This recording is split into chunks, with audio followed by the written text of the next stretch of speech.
Immersion virtuelle dans un amphithéâtre pour les lycéens venus découvrir les possibilités de poursuite d'études.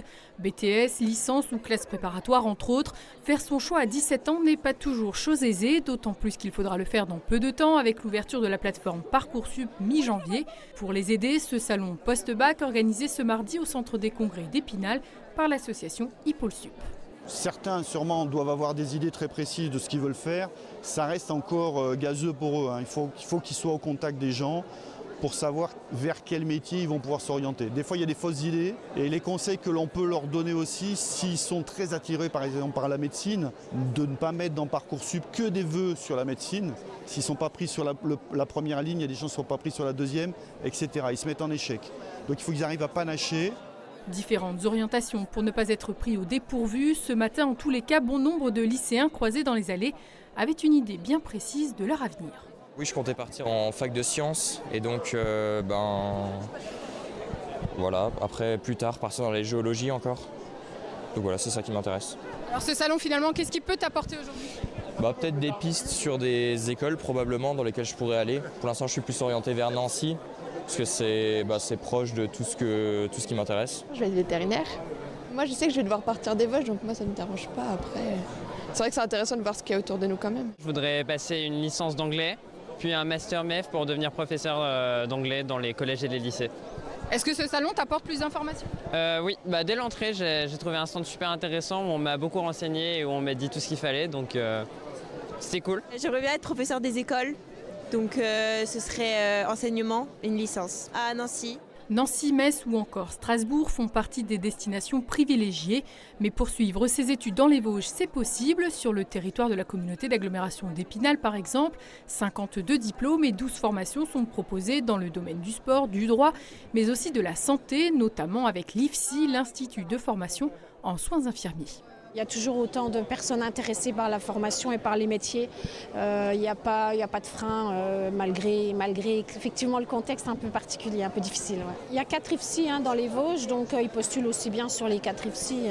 C'est vrai que celui d'Épinal est le plus important en termes d'effectifs. On aura une augmentation de quotas sur la rentrée prochaine en plus. 90 places contre 75 actuellement, avis aux amateurs. Quoi qu'il en soit, les 1200 élèves venus sur le salon ont encore quelques semaines pour réfléchir. Les vœux devront être formulés avant le 13 mars prochain.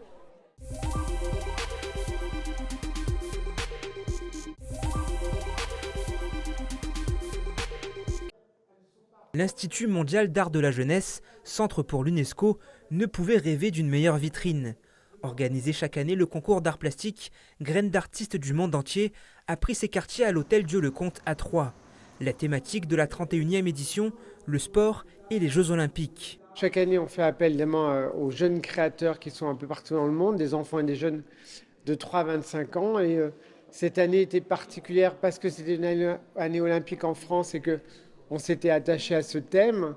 Et surtout, c'est que le département de l'Aube nous a généreusement accueillis dans ses locaux et qu'on a pu prendre une exposition d'une plus grande ampleur et d'une qualité plus importante. Au total, ce sont 176 créations sélectionnées parmi 4200 candidatures qui sont accrochées. Une technique artistique, un détail, une anecdote sur un événement sportif, chacune des œuvres offre la vision unique de son auteur. Moi j'aime bien beaucoup d'œuvres de 6-9 ans. Il y a un côté concret, simple. Je sors du musée des Beaux-Arts et là je m'aperçois qu'il y a aussi vraiment des choses très intéressantes. Surtout que c'est des enfants qui l'ont fait la plupart. Moi-même c'est que des enfants. Et qu'on s'aperçoit qu'il y a plein d'enfants qui ont de l'avenir. Démarrée au mois de mai, l'exposition Graines d'artistes dans l'idéal olympique accueillait ses derniers visiteurs ce dimanche. Plus de 20 000 entrées ont été enregistrées. C'est un chiffre très encourageant. On a dépassé les 20 000 personnes là, cette semaine. Ça montre aussi l'intérêt du public, l'intérêt aussi touristique. On a eu beaucoup de touristes. Et surtout, ça montre la qualité de cette exposition. Et donc, sa reconnaissance vis-à-vis d'un futur musée où on accueillerait tous les jours de l'année un public, des enfants, des adultes. Le futur musée devrait prendre forme en 2026. En attendant, ce sont plus de 120 000 dessins et peintures envoyés par les enfants du monde entier qui dorment dans l'artothèque de l'image. Un projet fou, initié il y a plus de 30 ans, pour inscrire l'enfance et la jeunesse dans la mémoire de l'humanité. Les 25-30 premières années de l'homme sont les plus créatives et c'est ce qui disparaît en général, sauf si des parents ont conservé les choses, mais il n'y a aucune mémoire, aucune trace qui existe. Et c'est le moment le plus important de la vie. Donc c'est important de conserver, de créer cette mémoire, et pour les générations futures, puisqu'on s'engage à tout conserver.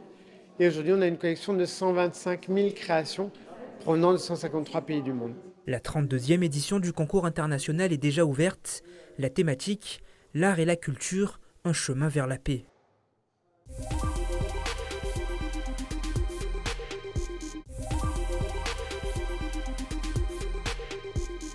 Du soleil, encore du soleil, toujours du soleil. Cette cure de vitamine D, c'est en altitude qu'il fallait aller la chercher ces derniers jours. Le sommet d'Yonec était l'un des endroits privilégiés ce week-end. De nombreux promeneurs ont profité de cet été indien tardif, un entre-saison qui visiblement a fait du bien. C'est magnifique de voir les paysages comme ça avec un soleil tout dégagé. On voulait trimballer nos enfants et leur montrer les paysages du Yonec. Et si possible faire un petit coucher de soleil. On vient souvent dans le secteur, on aime bien de marcher dans les coins ici parce qu'on a des super vues avec les vallons et puis il y a plein de choses à voir. Il y a les parapentes, puis on aime bien les gamins. Puis avant qu'il fasse mauvais quoi, surtout ça. Il faisait beau aussi chez nous la semaine dernière, mais ça faisait longtemps que j'étais pas venue ici. Ça faisait plus de 4 ans. Cette montagne-là, elle est souvent dans le brouillard, donc là, on a bien vu qu'elle n'y serait pas. Les sommets, certes, mais pas que. Un peu plus bas, le lac de Gérardmer trouvait aussi son lot de visiteurs. Et tous étaient venus chercher la même chose. On va à la recherche du soleil. Ça fait une semaine qu'on est dans le gris. On va faire le tour de lac, c'est sympa, le soleil, voilà. C'est sûr que le soleil, c'est quelque chose en plus. Et juste pour la vitamine, tout ça, la bonne humeur, ça fait vraiment du bien, quoi. Puis ça fait du bien de voir beaucoup de forêts, de nature. C'est un peu un retour. On évite la ville et on prend du bon temps ici, donc ça fait vraiment plaisir. Malgré l'affluence de ce week-end, l'Office de tourisme géromois enregistre tout de même une légère baisse de réservation pour ses vacances de la Toussaint, moins 3% par rapport à l'année passée. On a beaucoup de gens du Grand Est qui forcément c'est un peu de la dernière minute, il fait beau, on y va. Et après on a les Belges et cette année on a été surpris, on a fait un peu les comptes mardi, mercredi. Les Allemands seraient passés devant les Belges à ces vacances-là, ce qui nous a même étonnés. Randonnées sportives et sorties vélo ont été plébiscitées par les touristes venus sur le massif, majoritairement des familles et des retraités en cette période de vacances, pour un séjour d'une durée moyenne d'une semaine.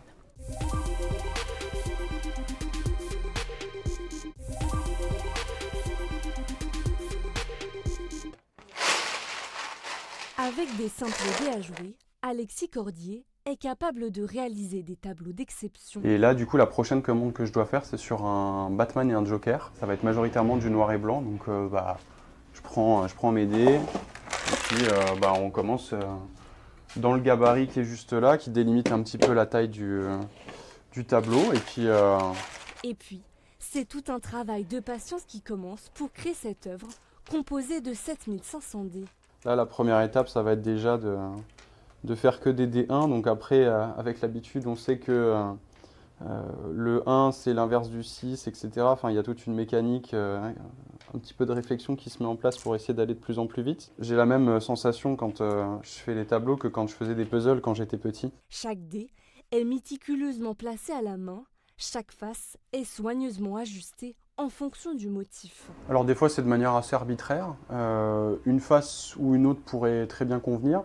Des fois, c'est pour amener du mouvement. Je suis en permanence en train de faire les 100 pas dans mon atelier pour prendre du recul, voir ce qui serait le plus pertinent en termes de face. Au total, le passionné de dés va mettre une trentaine d'heures pour créer cette pièce. Cet amour pour le cube à 6 faces a débuté en 2020 pendant le confinement lors d'une partie de Yams en famille. En fait, je faisais des formes avec mes dés et la première idée était de faire des petits logos. Et en fait, une fois que j'ai fait les petits logos, l'idée est allée un petit peu plus loin. En noir et blanc, en couleur, des personnages de pop culture aux animaux, le jeune homme est capable de tout reproduire sur mesure, ou presque. Plus ou moins, il y a quelque chose qui ne fonctionne pas trop, c'est les paysages. Généralement, où en fait, quand il y a trop de petits détails sur l'image, c'est compliqué de le refléter avec des dés. Mais souvent, quand on est sur un sujet, ça fonctionne très bien. Ouais. C'est ça qui est hyper intéressant, c'est qu'on donne vie à travers un objet qui paraît anodin, le dé, qui est détourné dans son utilisation pour en fait créer quelque chose qui est totalement différent de son utilité de base. À l'avenir, le jeune homme qui élève cet élément de jeu au rang d'art espère exposer ses œuvres uniques et originales dans de nombreuses galeries.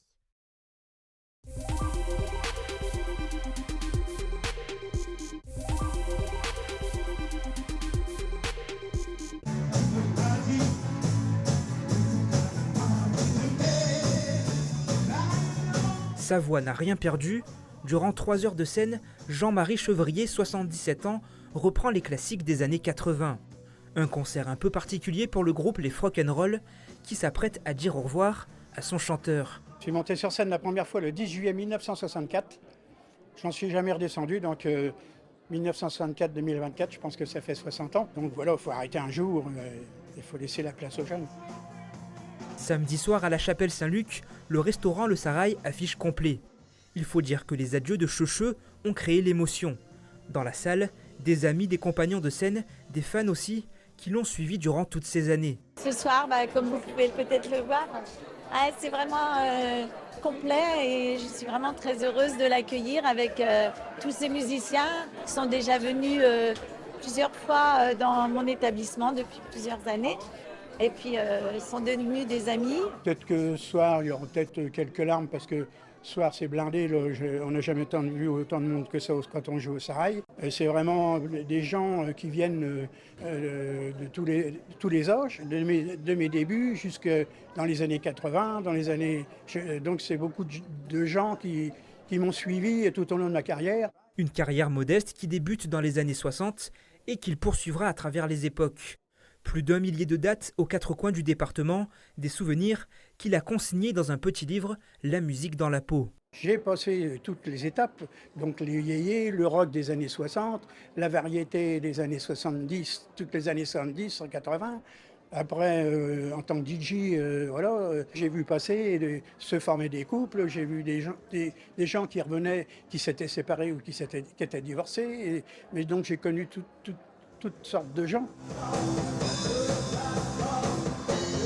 Son groupe de rock, une ultime page qui va donc elle aussi se tourner après 15 ans de camaraderie. Ça fait tout le temps un petit pincement au cœur. Après, la scène c'est fatigant, voilà.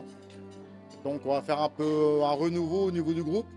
Mais bon, il sera toujours présent, les concerts, il sera peut-être là aussi un peu. Je vais venir, peut-être en chanter une ou deux. Voilà. Encore 2 derniers concerts les 9 et 15 novembre et ça sera la quille pour Jean-Marie. Mécanicien de carrière et chanteur de son état.